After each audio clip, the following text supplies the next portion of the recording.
substantive collaboration to strengthen ASEAN's internal capacity and resilience, focusing on economic Cần thúc đẩy hợp tác thực chất nhằm tăng cường năng lực nội tại và khả năng tự cường của ASEAN.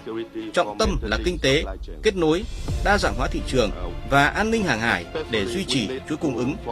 Đặc biệt, chúng ta cần tập trung triển khai hiệu quả Hiệp định Thương mại Hàng hóa ASEAN và sớm kết thúc đàm phán Hiệp định Khung về Kinh tế số ASEAN. Thứ ba là tăng cường sự phối hợp và thống nhất của ASEAN. Điều này đòi hỏi nâng cao hiệu quả tham vấn và phối hợp liên ngành trong các tình huống khẩn cấp.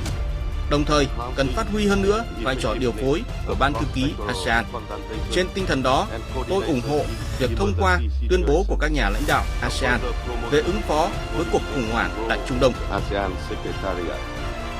In this spirit, I fully support the adoption of ASEAN leader statement on the response to the